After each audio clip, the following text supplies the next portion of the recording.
And I just really appreciate when men, especially men of God, can get together and talk about things that will be profitable. So one of the first things that I want to do is I want to share a slide with you guys. So I want to know if everybody can see my screen. Can you guys see the screen that I just put up? Yes. Jesus in Therapy, How to Integrate Faith Practice into Your Mental Health Support. Yes, sir. Okay, excellent. So the first thing that I'm going to do is I want to integrate our faith into, our mental health and being able to connect them. One of the things that I've found as a practicing clinician is that, as Dr. Grisette shared, we all have multiple phases of our beings. We are definitely flesh, we're spirit and emotions. But what I found is that as people begin to navigate their mental health journey, their spiritual side is actually the one that is the eternal one and is the one that, if it is in alignment with God's word, can permeate into the other areas of their lives for lasting change. So just some scriptural references that I use and I share sometimes in treatment, depending on the situation, is Ephesians 3:20. Now to him who can do exceedingly abundantly above all that we can ask or think according to the power that's within us.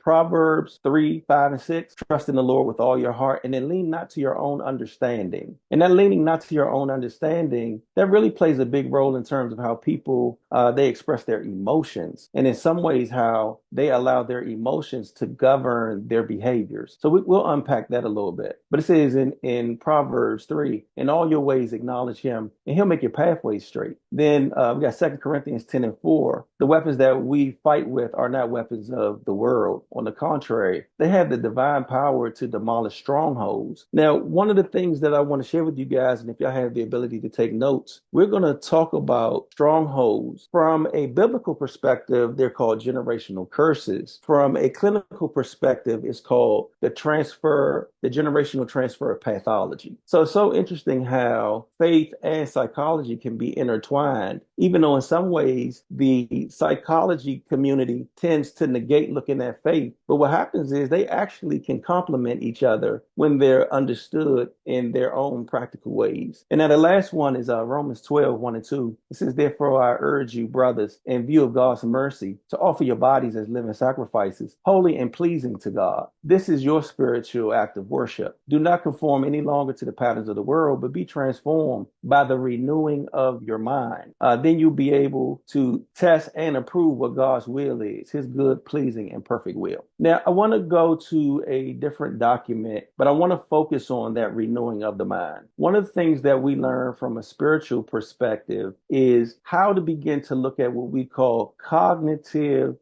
distortions. Cognitive distortion. So as you see, I'm getting ready to share a document now. Can everybody see the document that I'm sharing that has unhelpful thinking types on it? Yes. Can y'all see the unhealthy thinking styles? Yes, sir. So, gentlemen, most cases when I'm working with patients and they come into my office, one of the first things that we do is we begin to look at the thinking styles or thinking patterns that many people participate in. In some instances, these ways of thinking have been passed on for generations, and people just may not be aware. So, as I'm working on helping people establish and improve their mental health hygiene, one of the first things that I want to do is begin to get people to think about what they've been thinking about. And then we look at some of these unhelpful thinking styles to see if these patterns are present. And one of the things that Dr. Grisette shared in one of the scriptures was, as a man thinketh, so is he. And that is very, very prominent in our psychological circles, because what happens is a lot of times people will have these unhealthy thought types that are then having a negative impact on their emotions and their behaviors. So right now, what I have in front of you, there are 1, 2, 3, 4, 5. I got 10 unhelpful thinking styles that I'll share. And then I want you guys to think about if any of these types resonate with you. And if they do, I want you to write them down. And then we can talk about ways to reframe or rescript these thinking types. One of the biggest things that I've seen in my practice is that sometimes having them have to unlearn skills and unlearn ways of being is more difficult than having them learn new ways. So unlearning sometimes can be more challenging than learning. And so sometimes before people can be reprogrammed, they have to be deprogrammed. So let's take a look at these unhelpful thinking styles. The first one is mental filter. And this thinking style, it involves a filtering in and filtering out process. Usually this means looking at the negative parts of a situation and forgetting all the positive parts. And then the whole picture is colored by what may be a single negative detail. So I may have somebody who comes into counseling and they may say, man, doc, everything in my life right now is messed up. And whenever we hear somebody use those terms like everything or all, those tend to be red flags because it's like, well, no, if we really look at things, it's not everything is messed up. It's your relationship with your partner that's messed up, or you had a bad day at work, or you weren't happy with traffic, or you had some other negative experience, but you allowed your mental filter to pull all the positives out. And it ended up being like you focusing on the things that were just negative. And one of the things that we learned at Spirit of Faith, Pastor Mike was very good in teaching us that what you focus on will expand. And so this mental filtering is part of that process where you're choosing to think some things and focus on the negative connotation. Now, the second unhelpful thinking type is called jumping to conclusions. And when we jump to conclusions, we assume that we know what someone else is thinking or doing or reading. And when we make predictions about what's going to happen in the future. Now, one thing is about the human brain, it's not meant to predict the future. It's meant to process truth. So what I find a lot of times is when people experience higher levels of stress and anxiety, it's because they're trying to predict the outcome of a situation without having all the information. The third type is called personalization. And you guys let me know if I'm going too fast because I can slow down. I just want to make sure that everybody can follow me in a way where they can get the information. So personalization, that involves blaming yourself for everything that goes wrong or could go wrong. And then making yourself out to be 100% responsible for the occurrence of external events. So personalization is something that I see. Now, this next one is called catastrophizing. And that happens to be a very prominent one that I see. And that's when people just blow things out of proportion and they tend to look at a situation as awful, dreadful, horrible, even though in reality, the problem might be quite small. Like one of the ways I say it is like sometimes people, they'll come in and they'll be dealing with challenges, but they'll be drowning in a puddle. And if they just stood up or did a different behavior, they may be able to get a different outcome. The next unhelpful thinking type is called black and white thinking. And with black and white thinking, it's either it is or it isn't. Either it's all the way one way or all the way the other without allowing for any gray area. And so when you have people that deal with black and white thinking, sometimes they can be judgmental. And this additional form of judgment, it has a way of impacting their thoughts, then it has a way of impacting their outcome. Now, shoulding and musting, that's the next type. Whenever I hear somebody say I should, in the clinical world, that's like a cuss word. So should, try, must, those are words that when I hear them in session, they raise red flags because what they do is they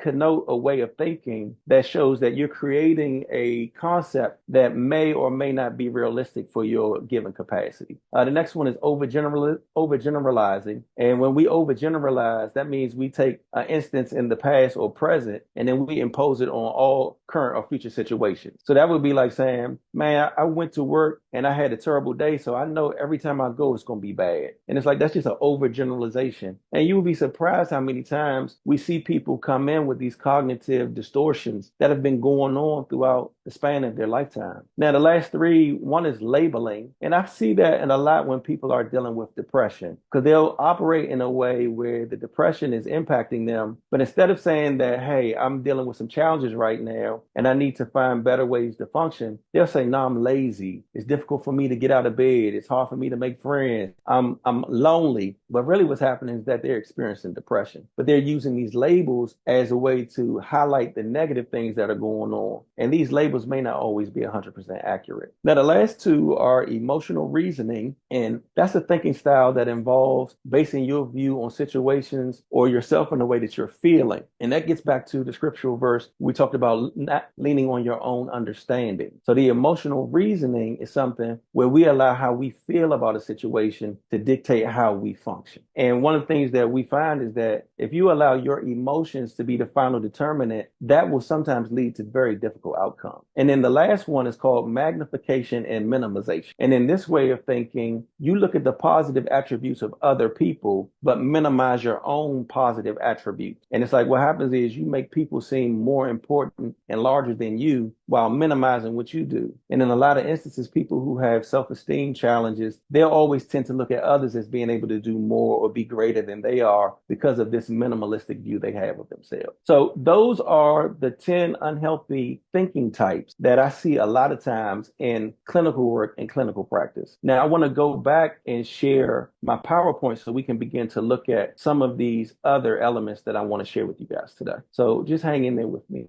Okay, I'm going to go to slide number 2. So one of the things that we look at is this formula in terms of healthy functioning. And so there's a gentleman, he's an author, his name is Jack Canfield, and he wrote the book, the Chicken Soup for the Soul series. And he also wrote another wonderful book. It was called The Success Principle. And so in one of his sessions, he talked about this formula, which was events plus responses equal outcome. So in a lot of instances, when I have people that come into therapy sessions, we begin to look at how they're responding to the events that they're facing and how their responses have a either positive or negative impact on their outcome. And by outcomes, I mean their behavioral outcome. So in this formula, events are independent variables, and those are things that happen outside of our control. So an independent event could be the weather, it could be traffic, it could be having a difficult exchange with a coworker, but those are things that happen outside of our control. Now, responses are a dependent variable. And now notice I use the word responses and not reactions because there's a big difference between the two. When people react, they normally only give themselves one or two possible outcomes in terms of how things can go, because it's normally going to be an emotional reaction or some type of immediate reaction without fully thinking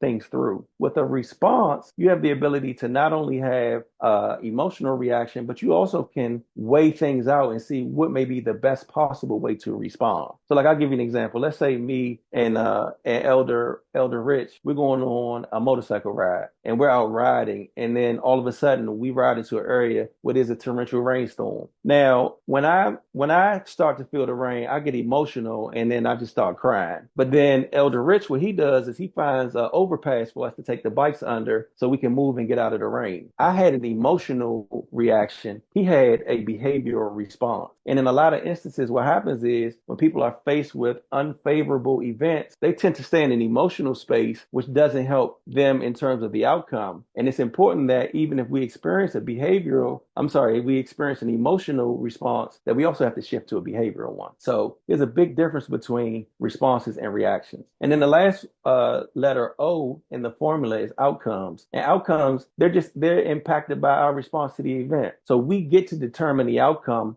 based on our responses. I'm gonna repeat that. We get to determine the outcome based on our responses. And one of the things that the gentleman who put the formula together, Jack Canfield, one of the things that he didn't do was he didn't break out the response types. So one of the things that I've done in terms of my own work and scholarship is look at the response types, and I've come up with 5. You have an emotional response, a behavioral response, a cognitive response, a physical response, and then for us as believers, we also can have a spiritual response. And it's like being able to combine the faith and works is the important thing. So if faith without works is dead, faith with works leads to more life. So if faith without works is dead, faith with works leads to more life. And so I want us just to remember that when we're encountering any events, we do have a choice in how we want to respond. And we can be emotional, we can be behavioral, we can use cognition, which is thinking, we can have a physical response, or we can have a spiritual one. Okay. So now as I shift to another slide, we have what's called generational pathology. And so generational pathology is recognizing the way and patterns that individuals and families do things. So pathology, that's the way of doing. And then generational pathology is it's been passed on from one generation to the next. And when we talk about Dr. Grisette, like his presentation, he talked about some of the illnesses that we see in our community, whether it's high blood pressure, diabetes, pre-diabetes,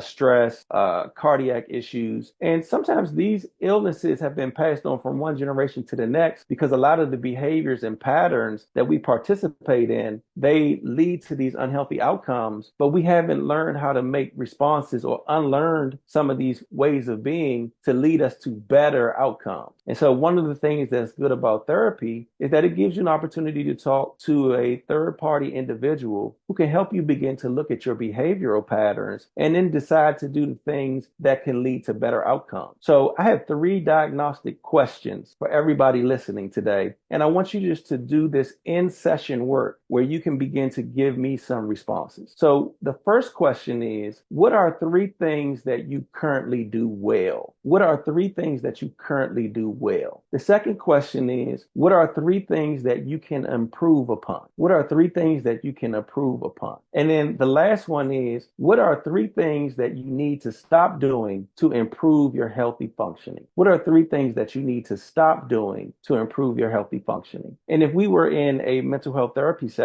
I would ask you these diagnostic questions. I would give you the opportunity to do self-reflection and come up with answers. And then one of the things that we would do is begin to prioritize your responses in terms of what would be the most profitable way for you to move forward. And so as we tie in our thoughts about men's health and business and being more astute, we want to think about the most profitable way to do things. And that even gets into our mental health and our behavior. So if we think about these diagnostic questions, like what are the three things I do well? That's a way for me to find out what your strengths are. What are the three things that you can improve upon? Now, notice my use of language. I didn't say, what are the three things that you do poorly? No, we'll keep it positive. What are the things that you can improve upon? And then lastly, what are the things, if you stop doing them, they could lead to improved healthy functioning? And that could be healthy functioning physically, it could be healthy functioning financially, it could be healthy functioning relationally. So I want you to think about those three diagnostic questions and then begin to do some self-introspection and see the answers that you come up with. But these are a good starting point to be able to do some level of self-assessment. And when I'm working with people in therapy, I'm first looking to see if you have the ability to have self-awareness, and then can you have accountability? And can your self-awareness and accountability lead to behavioral change? And then can that behavioral change be done consistently over time? So self-awareness, accountability, behavioral change, and consistency. Okay,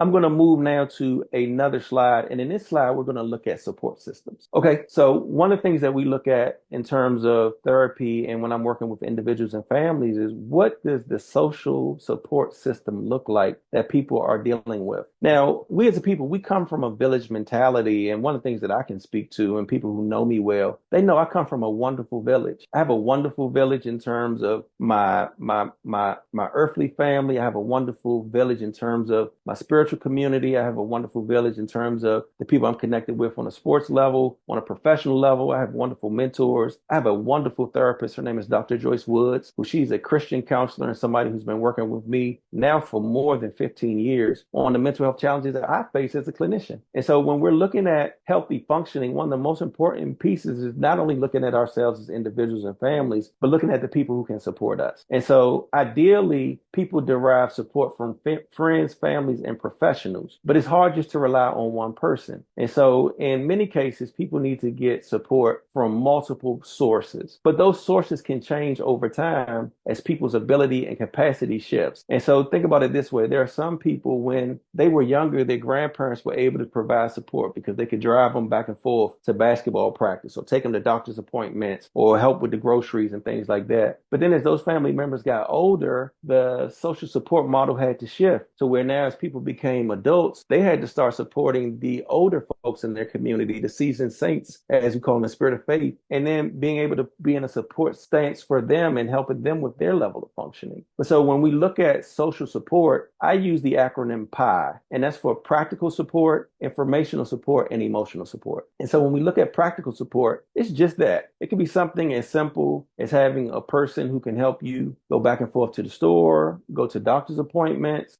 check in on you if you need some things done around the house. It's just that. Practical support. And then informational support, that could come from a number of sources. That could be coming to see a therapist such as myself. That could be having a mentor, a teacher, a pastor, somebody who can provide some insight into your life without judgment, but can be there to give you good information that you can use to improve the ways that you're going to respond to things emotionally and behaviorally. And then last, emotional support is just that. That could be somebody who calls you just to check in and say, hey, Brother Rich, I know you're putting together all these different these different broadcasts and you're coming up with all this wonderful content. Man, have you had a chance to have lunch today? Are you okay? Have you been able to get your 3-mile walk in? Hey man, when the last time you and your wife went out to dinner? I know you've been super duper busy with all the stuff you got going on. Look, I'm gonna cash app you $25. And so being able to look for practical support, emotional support, and informational support is critical. And one of the things that I really help people look at is the level of quality of their support systems. And then if they have the right people in the right positions. because in some cases, people experience high levels of dysfunction because they have people in one area, let's say a practical support element, where the people don't have the capacity to provide it, or they have somebody where they're relying on them for emotional support, but the people that they're relying on don't have the capacity to provide emotional support. So being able to rightfully decide who fits where in your village is also another important factor, and it can have a positive impact on your mental health. So those are the things that I shared with you guys, and that's the presentation I put together today. Just in review, we looked at the 10 cognitive distortion types. We looked at how our events plus responses can impact our outcomes. We looked at our scriptural foundation and being able to infuse and integrate faith and faith practice into mental health support. And then we looked at generational pathology and finding ways to recognize patterns and then unlearning unhealthy patterns and replacing them with healthy ones. And like I say, if faith without works is dead, faith with works leads to more life. So thank you guys very much. And that was really good, Thomas. Great information. And there are some questions. One of the questions that came in was you said something about a person that says I should. You said that's like a cuss word. I mean, yeah, why is that? Try, must, because okay, I'll tell you what happens. So let's say you and I, we're business partners, and I say, well, Rich, you should have done this. What I'm doing is I'm imposing a judgment on you that may not take into account what your capacity was at that time. Okay. And so it puts you in a situation where when I start talking in shoulds, it's not taking into account everything that was going on. So like I say, okay, you should be able to run a mile in 6 minutes, but I don't know if you trained for that. That's something that I'm imposing upon you. And so what happens a lot of times is that people, they've been imposed upon with these shoulds throughout their lifespan, and it creates a level of stress on them to where they have an internal critic. And so one of the things that I have to do in therapy is teach you how to turn down the volume on your internal critic and turn up the volume on your internal cheerleader and your internal coach. Wow. But whenever I have an internal critic that's telling you, oh, you should have done this, you must do that. Or like, okay, the word try. When you hear the word try, subconsciously, it tells you it may or may not work. So like, let me ask you a question. Do you want me to give you $100 or try to give it to you?